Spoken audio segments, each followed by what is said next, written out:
उपवासाचे कुरकुरे चवीला खूप छान लागणारे आणि वेगळ्या पद्धतीचे. चला बघूयात रेसिपी. साहित्यामध्ये आहे साबुदाणा, जो मी काल रात्री कोकम क्रशमध्ये साबुदाणा भिजत ठेवलेला होता. आधी स्वच्छ पाण्याने धुवून घेतला दोनदा, थोडंसं पाणी ॲड केलं आणि कोकम क्रश ॲड केला आणि अशा प्रकारे हा साबुदाणा मी भिजवून घेतलेला आहे. 3 मीडियम साईजचे बटाटे उकडून घेतलेले आहेत. शेंगदाणे भाजून घेतलेले आहेत. याला आपण मिक्सरमध्ये शेंगदाणे आणि मिरची घालून पूड करून घेणार आहोत बारीक. यामध्ये पावडर करून घेतलेली आहे. आता ह्यात ॲड करूयात भिजवलेला साबुदाणा. मिक्सरला आता वाटून घेऊयात. वाटलेले मिश्रण एका परातीत काढू. या परातीत मी शेंगदाण्याचे लाडू केले होते. थोडं जिरं ॲड करू, थोडी कोथिंबीर, किसणीने बटाटा किसून घालूयात.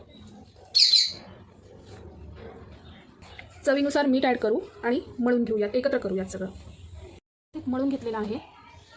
तेल गरम करायला ठेवलेलं आहे आणि सोऱ्याला, चकलीच्या सोऱ्याला तेल लावून घेतलं आहे. आता ते मिश्रण आपण याच्यामध्ये टाकूया. तेल गरम तापलेलं आहे.